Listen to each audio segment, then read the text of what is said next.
There are many different ways that knitters hold their yarn while they're knitting, the two most common being Continental and English style, sometimes referred to as picking or throwing. I'm going to show you today how they both work and why Continental ended up working a lot better for me. If you're new here, hello, I'm Becca.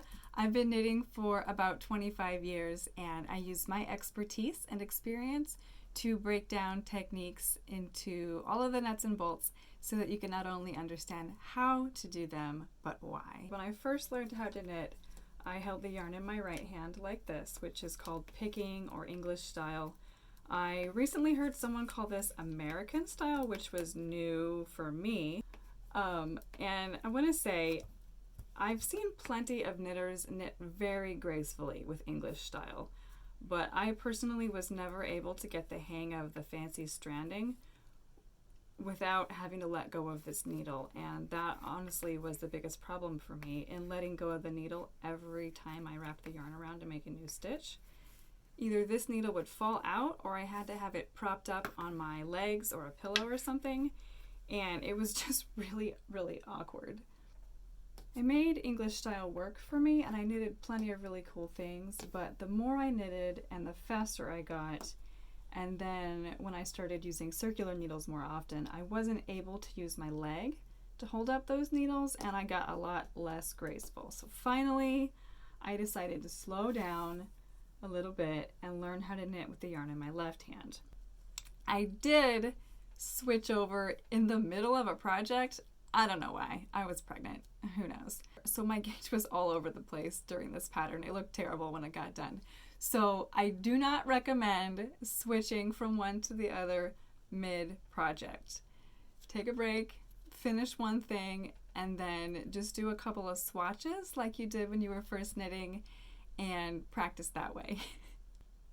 It was awkward at first, just like everything when you're learning, but once I finally got the hang of it, I was hooked. So I'm going to show you how I get the yarn into my hand and then how it all works in the mechanics. So I put my hand over the yarn and then I scoop my pinky under it and wind it around like that. Once if it's a rough-ish yarn and twice if it's really slippery. This yarn is kind of rough, so I just do once, but if it were a slick yarn, I would do twice like that. Then I flip my hand back over, palm down, get my index finger under it, and then I just hold on to the needle like this. Then when I do a stitch, rather than throwing the yarn around like I was doing before, I just pick it. That's why this is called picking. So as you can see, it's a much smaller motion of the hands, which will cause less fatigue and strain, which is always a good thing.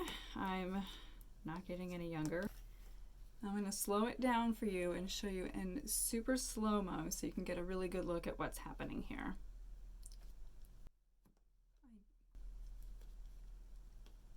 Insert into the stitch. I do kind of bring this finger around, but it's just a real slight motion.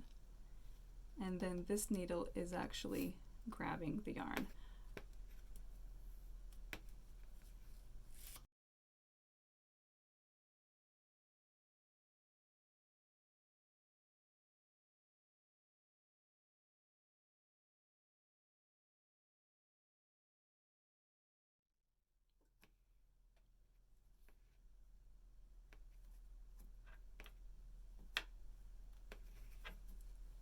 And as you can see, I use my thumbs a lot to hold the stitches in place while I'm knitting to keep them all from sliding off. And then whenever I need a little more slack in the yarn, I just do this here. And that helps me to keep a more even tension on the yarn, which in turn creates neater looking stitches. I'm dying to know how you were taught. Leave me a comment and let me know if you were taught English or Continental or something else. There's a lot of other interesting ways to hold the yarn too.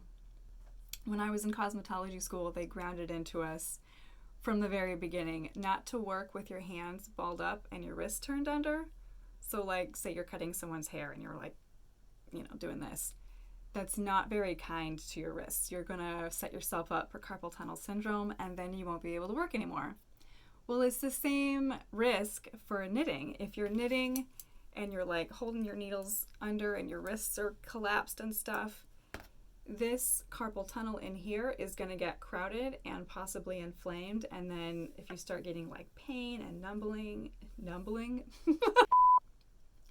numbness in your arm, that's no good. You're going to have to figure out a different way. And I actually did in my early 20s when I was still doing hair full time and knitting every night like any wild 20-year-old. I started having that. And so I had to really kind of slow down, like I said, not worry about knitting so fast, relax my wrists, and knit a little more, like lean back. You want to make sure your shoulders are back and your chest is open. A lot of the times I'll find myself hunching over like this just because, I don't know, I'm a huncher. So shoulders up, chest open so you can breathe, cross your legs if you need to, whatever. But then when you're knitting, make sure that you're not doing this with your hands. Relaxed. You want your whole upper half of your arm to be relaxed. Like chicken wing, hot dog and bologna. So sorry. But I can knit much longer this way before my hands wear out than I could when I was throwing.